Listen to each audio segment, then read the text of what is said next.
미팅 시작하겠습니다.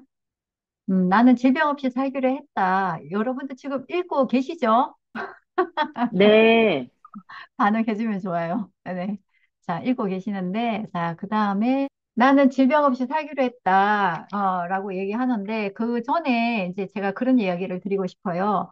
만병일독이라는 말이 있다고 합니다. 그거는 무슨 말이냐면, 만 가지 병이 하나의 원인, 즉, 체내에 축적된 독에 의해서 생긴다라는 말이 있대요.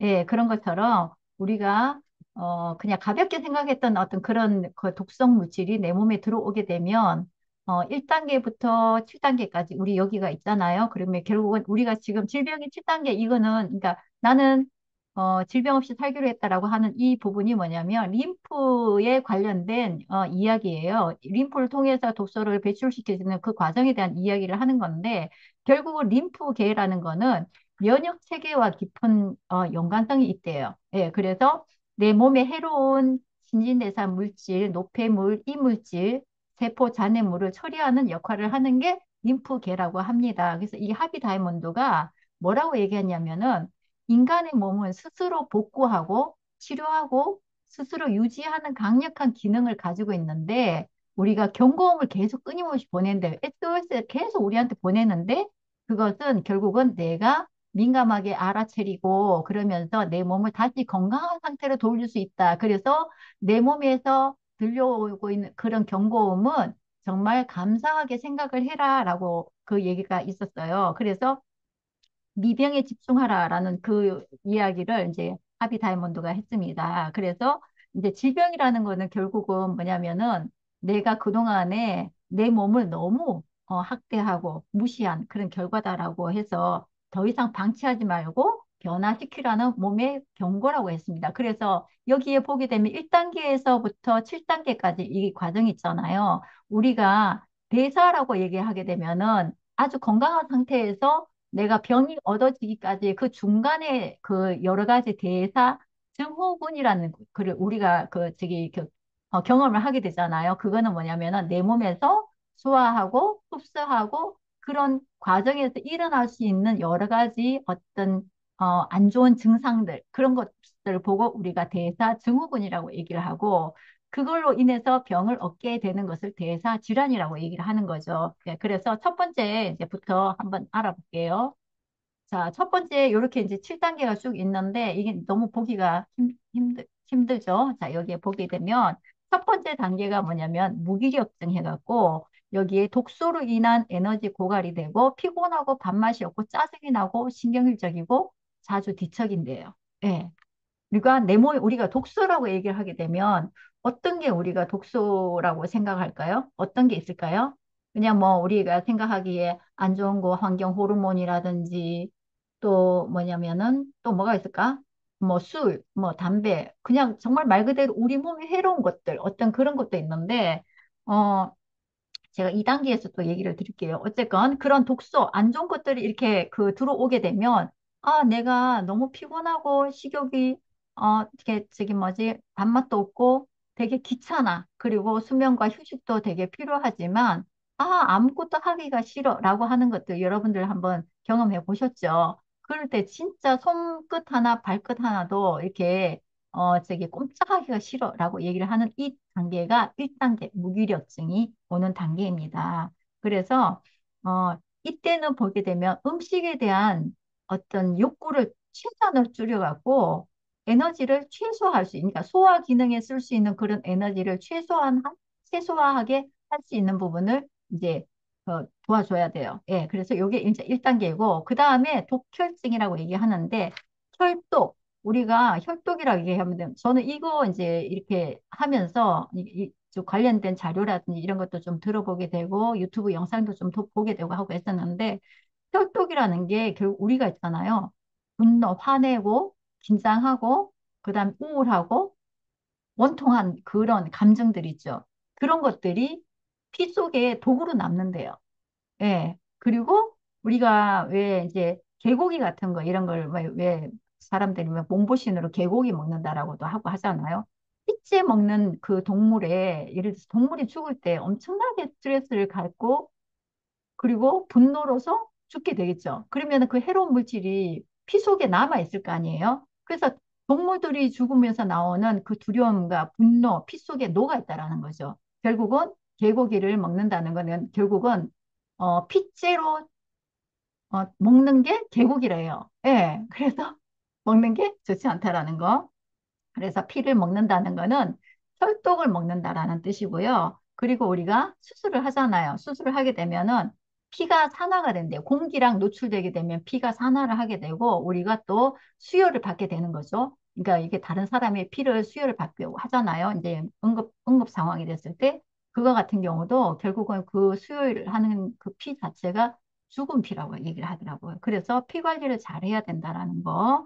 그 다음에 어떤 피 속에 같은 경우도 독성 단백질이 이렇게 배출이 되는데 이게 뇌에다 남는 거예요. 예. 그래서 그런 부분. 그래서 결국은 뭐냐면 이 독혈증이라는 거는 단여 독소가 다량으로 침투를 했을 때 스트레스, 휴식, 수면 부족했을 때 이런 것들이 내 몸에 독이 쌓인다라는 거. 그리고 얘는 자연스럽게 치료할 수 있는 방법은 이렇게 고열, 내 몸에 열을 많이 올려서 그래서 자연스럽게 배출할 수 있는 그런 정도로 취한다고 합니다. 그 다음에 세 번째는 알레르기 과민 증상이 있는데 이거는 어, 독소로 인해서 이렇게 발생하게 된 가장 일반적인 증상이 가려움증으로 온대요. 예. 그래서 우리 왜 저기 아토피 알레르기 있는 사람들 같은 경우도 가려움증 되게 많이 있죠. 그래서 여기에 독성이 쌓이지 못하게 스스로 치료하는 행위가 이 알레르기 과민 증상 3단계 정도 오는 건데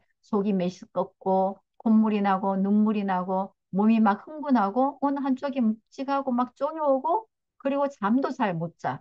예. 그리고 어떤 다크서클이라든지 어떤 얼굴빛도 안 좋고 이렇게 됐을 때 우리가 잠을 잘 못 잔다, 잠을 편하게 우리 못 잔다라고 하게 되면 어떻게 돼요? 체중이 늘어나죠. 예. 그리고 또 입에 어떤 설태가 낀다든지 아니면은 막 몸에서도 냄새가 난다든지 이런 부분도 결국은 뭐냐면은 그러니까 생리가 불규칙해진다 이런 것도 또한 우리가 과민 증상에서 알레르기 과민 증상 그리고 독소로 인한 증상이라는 거죠. 예. 그다음에 여기에 또 이제 한쪽이 이렇게 막 가렵잖아요. 어떤 부분에서만 일정하게 막 이렇게 가렵잖아요. 그런 것 같은 경우는 그 부분으로서 독소가 빠져나가고 있다라는 뜻이래요. 그래서 내가 막 특히나 예민해지고 막 이렇게 될 때 같은 경우는 이게 자존심을 잃고 막 흥분을 하게 되는 거죠. 그러면 내가 내 감정이 막 나는 안 그런데 감정을 내가 주체를 하지 못하겠어. 갑자기 욱한다거나 아니면은 막 너무 예민해져 갖고 막 그러잖아요. 그런 거 같은 경우는 결국은 그 모든 것들도 내 몸의 독소 때문이다라는 거. 자, 알아주시면 좋고요. 그 다음에 네 번째 염증 과정이 있는데 어, 염증은, 뭐냐면은, 그러니까 내가 염증은 결국은 뭐냐면, 이게 예를 들어서 위쪽을 보게 되면은 위 같은 경우도 굉장히 안쪽은 매끈매끈한 상태잖아요. 거기가 쉽게 말해서 퉁퉁 뻘겋게 퉁퉁 오르는 거. 예를 들어서 우리가 얼굴에 여드름이 뭐 이렇게 나기 직전인 같으면 우리가 얼굴에 뭐가 여기에 화가 났다, 성이 났다 해갖고 건드리게 되면 거기가 곪게 되고 그다음에 그게 막 쓰리고 아프고 막 그러잖아요. 그런 것처럼 내 몸의 어느 한쪽에 그러한 부분이 현상이 나타난다라는 거죠. 네, 그래서 통증이라는 거는 우리 몸을 보호하려는 신호이다라는 거 이제 알아주시면 되고요. 여기서는 더 이상 이제 진행되면 안 돼. 여기서는 정말 이제 경각심을 가져야 되는 거야. 예. 그래서 앞으로 여기에서 다시 3번 내 몸이 건강해지려면 3번, 2번, 1번 가기 위해서 우리는 지금 현재 여기까지는 내 몸을 다시 원상태로 건강한 상태로 돌릴 수 있다라는 거, 그거를 이제 알아야 된다라는 거. 그다음에 통증이 여기에 장기적으로 계속 되잖아요. 그러면은 내 몸을 계속해서 보호하려고 하는 내 몸의 신호라는 거죠. 근데 우리 그런 것들 되게 무시하는 경우 되게 많죠. 예. 그리고 이게 아침에 일어나게 되면은 여기가 막 얼굴이 붓는다. 아니면 어느 한쪽이 붓는다. 다리가 붓는다. 이것도 다 결국은 독소에서 오는 신호라는 거. 그래서 여기에 선택의 기로에 나온 저게 있는 거예요. 내가 건강한 몸으로 갈 것인가? 질병의 다음 단계로 옮겨갈 것인가? 염증이라고 얘기하게 되면 뭐가 있어요? 관절염, 그 다음에 위염, 그 다음에 또 뭐가 있죠? 음, 생각이 안 나네. 피부염? 어, 어. 하여튼 그런 것들이 있는데 결국은 내가 건강한 몸으로 다시 되돌아가기 위해서는 몸을 다시 보호해야 된다라는 거. 근데 여기에서 대부분 사람들이 어떻게 해요? 약물 치료를 하죠.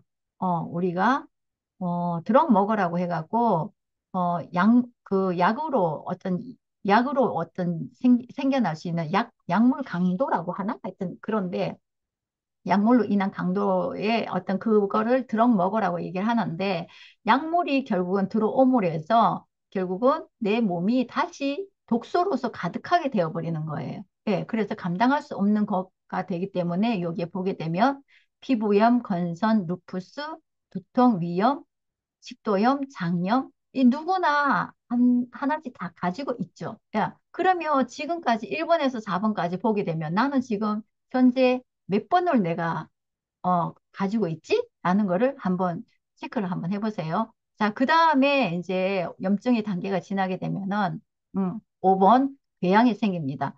빨갛빨갛하게 이렇게 막 이게 썽이 나 있는 그 상태가 계속 되잖아요. 그러면 어떻게 돼요? 거기가 구멍이 나죠. 예를 들어서 우리 그런 거 있잖아요. 여드름이 곧 나기 일보 직전이야.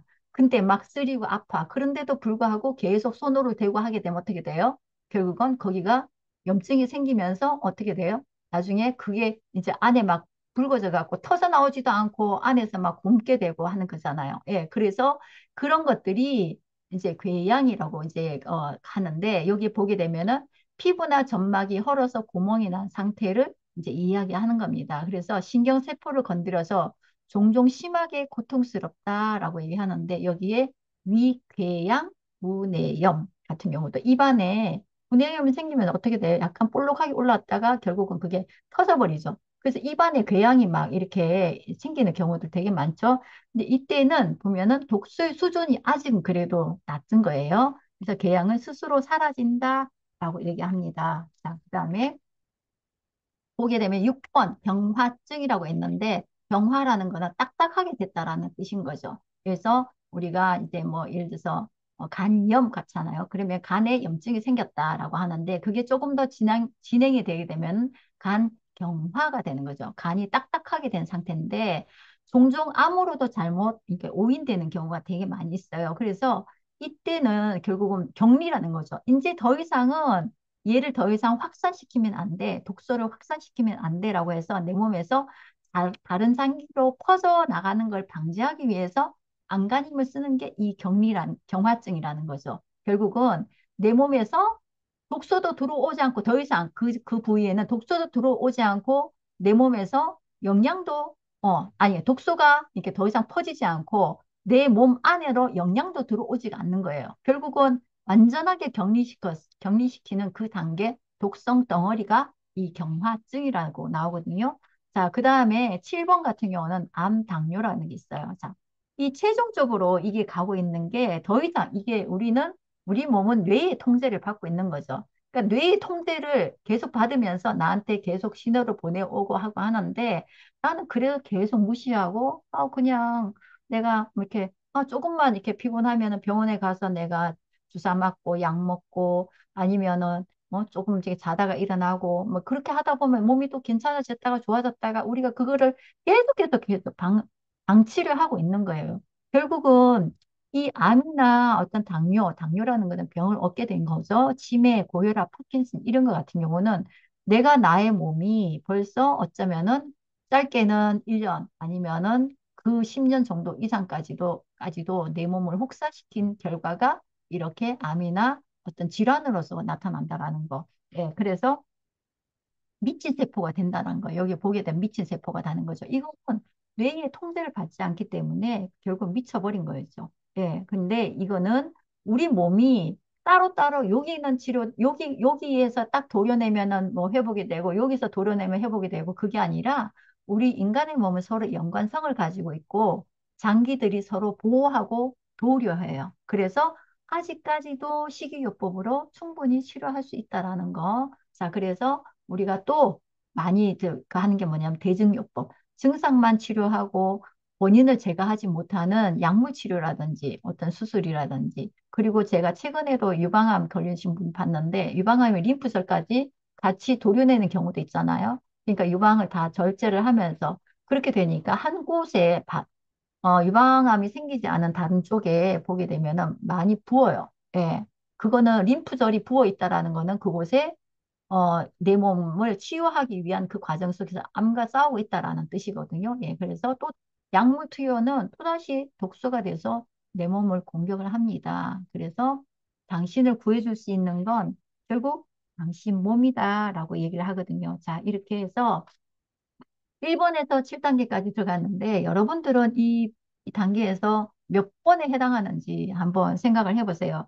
자, 그래서 1번에서 6단계는 불편함이라는 경고음을 계속해서 보내는데 경고음을 이해하지 못하고 그동안에 내가 해왔던 부적절한 방법을 계속하게 되면 다음 단계로 계속 지나가게 되는 거고 우리는 정말 건강을 잃어가고 있는 그런 상태까지 되거든요. 그래서 우리는 건강하게 살다가 잘 이렇게 웰다이 잘 죽을 수 있는 그런 게 어, 설계되어 있는데 내 몸을 잘 돌보고 그리고 잘 이렇게 건강한 몸으로 잘 지킬 수 있는 것들은 내 몸의 경고음을 잘 빨리 인지하고 내 몸을 돌보는 게 먼저라고 합니다. 예, 이상입니다.